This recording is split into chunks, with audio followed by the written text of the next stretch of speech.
is this? Tabletop Island, huh? Let's see what this is all about. Welcome to Tabletop Island. I'm Renato, your host, and today we're going to be talking about the top 5 vintage board games that are horror themed. Oh man, this list is kind of moving around a lot for me, and I love horror themed board games. And vintage, no exception. But let's dive right into this with number 5. Is Vampire Hunter. I actually forgot to put this on my top 50 list of all time on Matt Wilkins' channel, but this game is awesome. It is one of the only games I know that utilizes an element in the dark so effectively. There's a few others like the Green Monster game and stuff like that, but those aren't really that fun and don't really utilize the element of being in the dark as effectively. This has a tower that has a blue and red light. Blue means night, red means day, and whenever that light changes in the tower, the board changes. Yes, it changes. It has like that 3D glasses look, which whenever it changes to one color, it changes the entire look of the board, which is awesome. Even the dice change. Such a cool concept of a game. Highly recommend that one too. It's extremely cheap. You can probably find it for like 10-15 bucks. It's crazy to me. But Vampire Hunter, number 5. Moving on to number 4, we have 13 Dead End Drive. Now, don't be lured away because it's number 4 on this list, because this game is essential. Highly recommended if you don't have it. 13 Dead End Drive. I'll have a link in the description of the review where you can take a look at more details on the game. But essentially, someone is inheriting the funds depending on who's in the painting, and depending on what characters you have, you want that character to escape. And if it's not your character that you see that's going to be inheriting it, you want to eliminate that character so they don't get the funds, and you want to be the one that wins.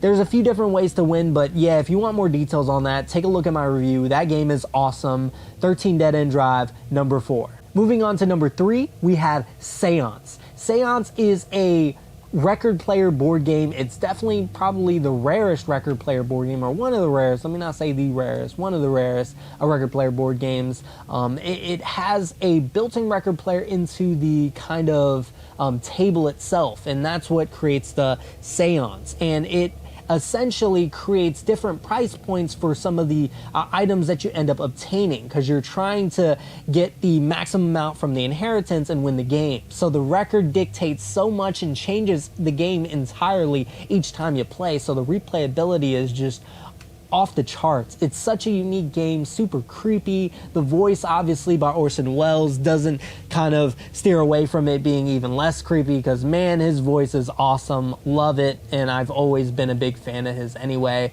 Out of record player games, I would say Voice of the Mummy is probably on my more favorite side, but I don't really consider that a horror theme. It feels like more of an adventure theme. But number 3, Seance. No surprise here, we have the Slime Monster game. I'm a huge fan of slime. Kind of newer to the slime game collection because there's not that many. And man, the Slime Monster game is a lot of fun. I've created and developed a few new ways to play the game and a few new rules. I'll be sharing that with you guys rather soon. Most likely this month. You'll see.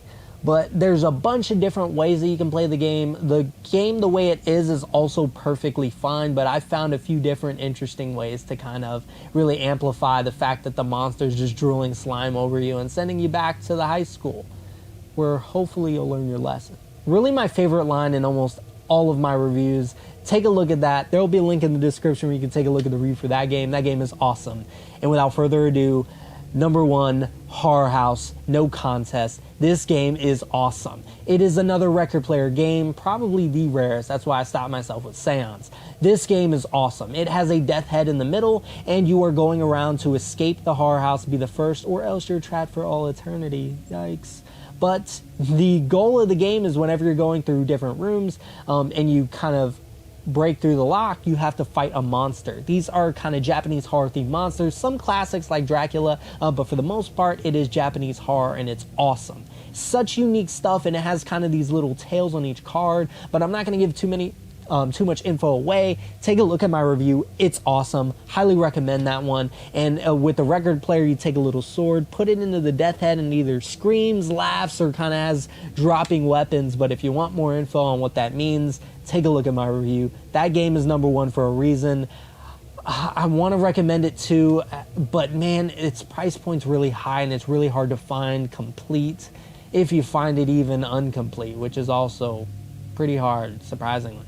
But let me know, what's your favorite horror board game? I definitely want to hear it. I'm always looking for more. I keep hearing new ones such as like Camp Grizzly, which had a Kickstarter, but it's so overpriced on eBay. One I've been looking out for, but there's so many out there. I definitely want to hear more from you guys. What's your favorite? Is there one on this list that was your favorite? If you have questions about them, leave it down below too. I'll be happy to answer it.